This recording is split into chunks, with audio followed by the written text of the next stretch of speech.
Muy buenas y bienvenidos una semana más a Librolandia. Hoy nos vamos a sumergir, pero bien, en uno de los relatos más oscuros de la literatura. Y perturbadores, diría yo, de los que se te quedan dentro. Totalmente.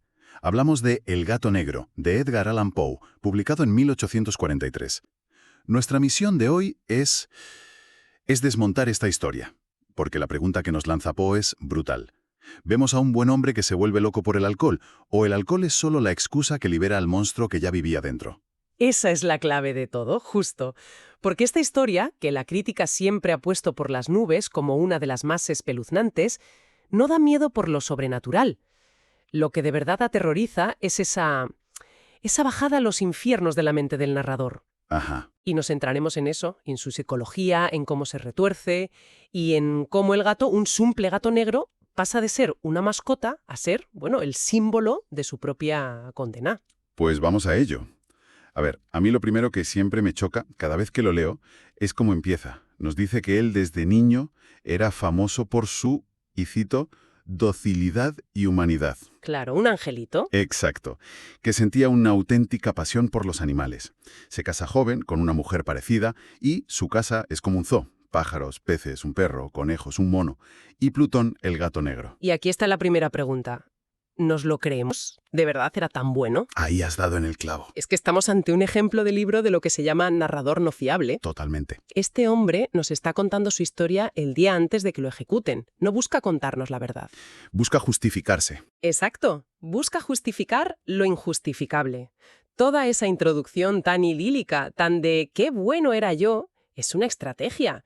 Quiere que pensemos, pobre hombre, mira cómo se torció todo. Nos manipula desde la primera frase. Claro, está montando su propia coartada. Y la gran coartada es El alcohol. el alcohol. Él mismo lo llama el demonio de la intemperancia. Dice que por la bebida se volvió irritable, indiferente, hasta violento con su mujer y los animales.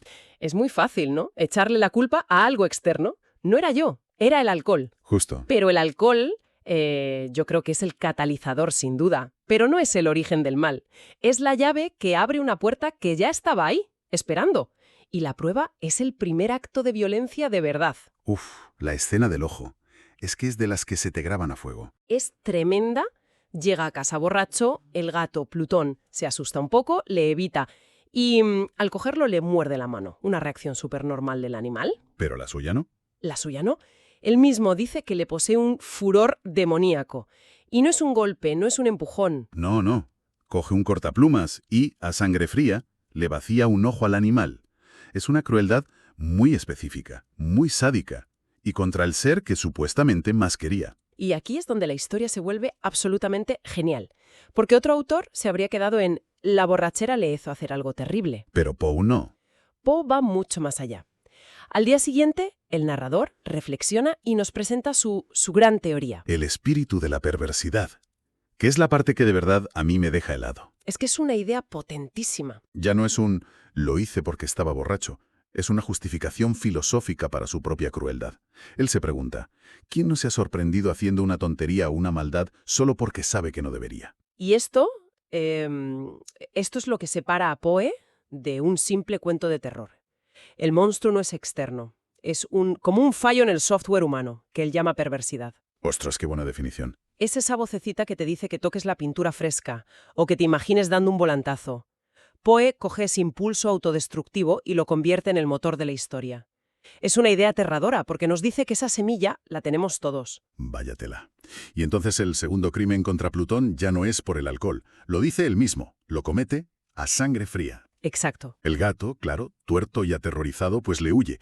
Y esa reacción, que es consecuencia de su propia brutalidad, a él le irrita. Así que una mañana lo coge, le ata una soga al cuello y lo ahorca en un árbol. Y ya no hay excusa posible. De hecho, su confesión es la prueba definitiva de esa perversidad en acción. No lo hace por odio, dice, y esto es tremendo. Lo ahorqué porque sabía que él me había amado, porque sabía que al hacerlo cometía un pecado mortal. O sea, lo hace precisamente porque está mal. Justo.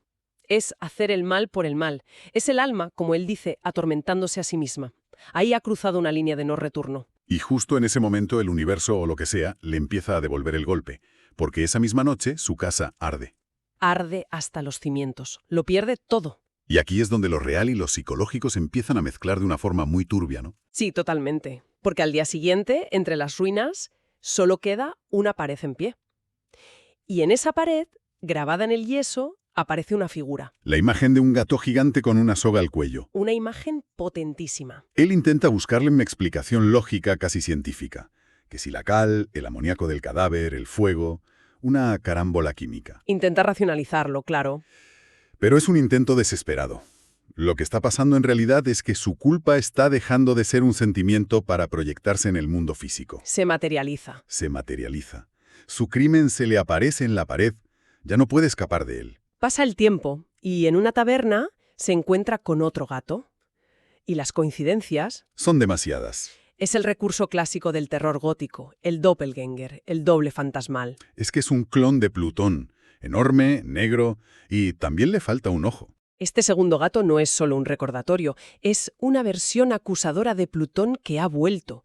Es su crimen hecho carne y hueso, con un único objetivo: recordarle lo que hizo y lo que le espera. Porque este gato tiene una única diferencia. Una mancha blanca en el pecho. Y aquí es donde de nuevo tenemos que dudar de él. Asegura que esa mancha, que al principio es indefinida, poco a poco va cambiando de forma hasta dibujar la silueta perfecta de ¿Una horca? una horca. ¿Pero se transforma de verdad? ¿O es su paranoia, su miedo al castigo, lo que le hace ver esa forma? Poe nos mete de lleno en esa ambigüedad tan incómoda. Lo que es seguro es que para él, la amenaza de su propio final, de la horca, ahora le sigue a todas partes, ronroneando a sus pies. Ese tormento diario es insoportable. Y claro, explota. Un día bajan al sótano, el gato se le cruza, le hace tropezar, y él, en un ataque de furia, levanta un hacha para matarlo. Pero una vez más, la víctima no es la que él esperaba. No, su mujer intenta detenerle, para proteger al animal. Y él, en lo que describe como una rabia más que diabólica, se gira y le hunde el hacha en la cabeza. La mata en el acto. Y si la violencia es espeluznante, la frialdad que viene después lo es todavía más. Es que no hay pánico, no hay remordimiento. Su cerebro se pone a funcionar de forma puramente logística. Su único problema es cómo me deshago del cuerpo. Es increíble. Descarta descuartizarlo, enterrarlo, hasta que da con la idea que considera perfecta. Emparedarla en una falsa chimenea del sótano. Y lo describe con un detalle pasmoso. Quita los ladrillos, coloca el cadáver y vuelve a construir la pared con una calma total. Es que es... El acto de emparedar es simbólicamente potentísimo.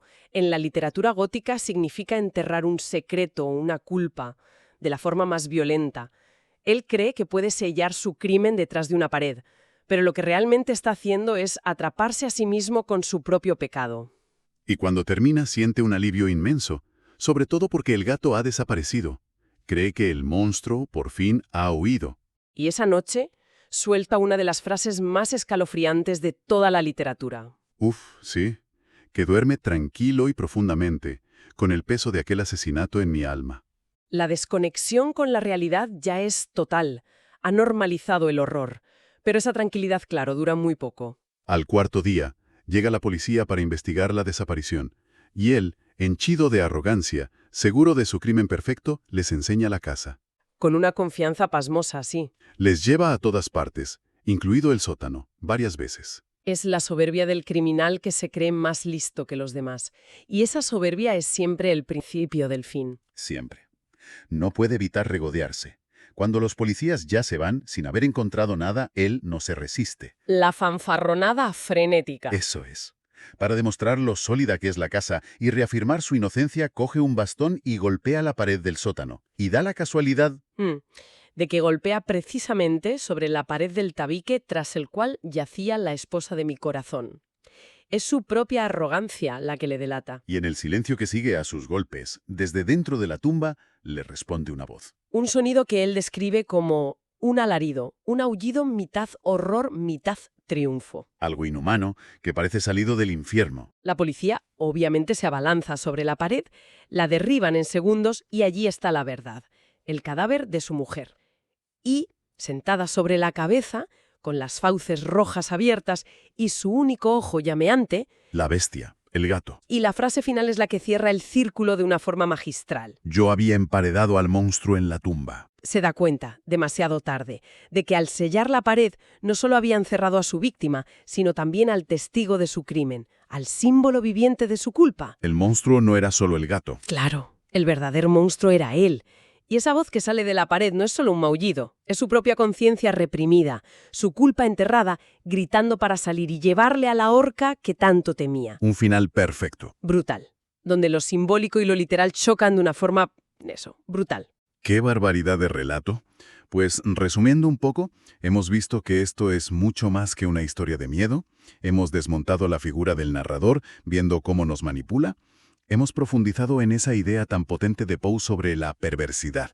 Como un impulso humano, sí, y hemos visto cómo la culpa puede materializarse, convertirse en un doble que te persigue hasta destruirte. Y para que la historia se quede dando vueltas en la cabeza de la gente, lanzo una última pregunta. A ver. ¿Fue el segundo gato una entidad sobrenatural? ¿Una especie de justicia kármica enviada para atormentarle? ¿O era simplemente un gato normal, tuerto por casualidad, sobre el que un hombre enloquecido proyectó toda su culpa y paranoia hasta el punto de que esa proyección le llevó a cometer los errores que acabaron con él? Uf. La genialidad de Poe es que nunca lo sabremos con certeza. Una pregunta increíble para seguir pensando. Pues si os ha gustado este análisis a fondo, no olvidéis darle a me gusta y suscribiros para no perderos las próximas exploraciones literarias. Hasta la próxima en Librolandia.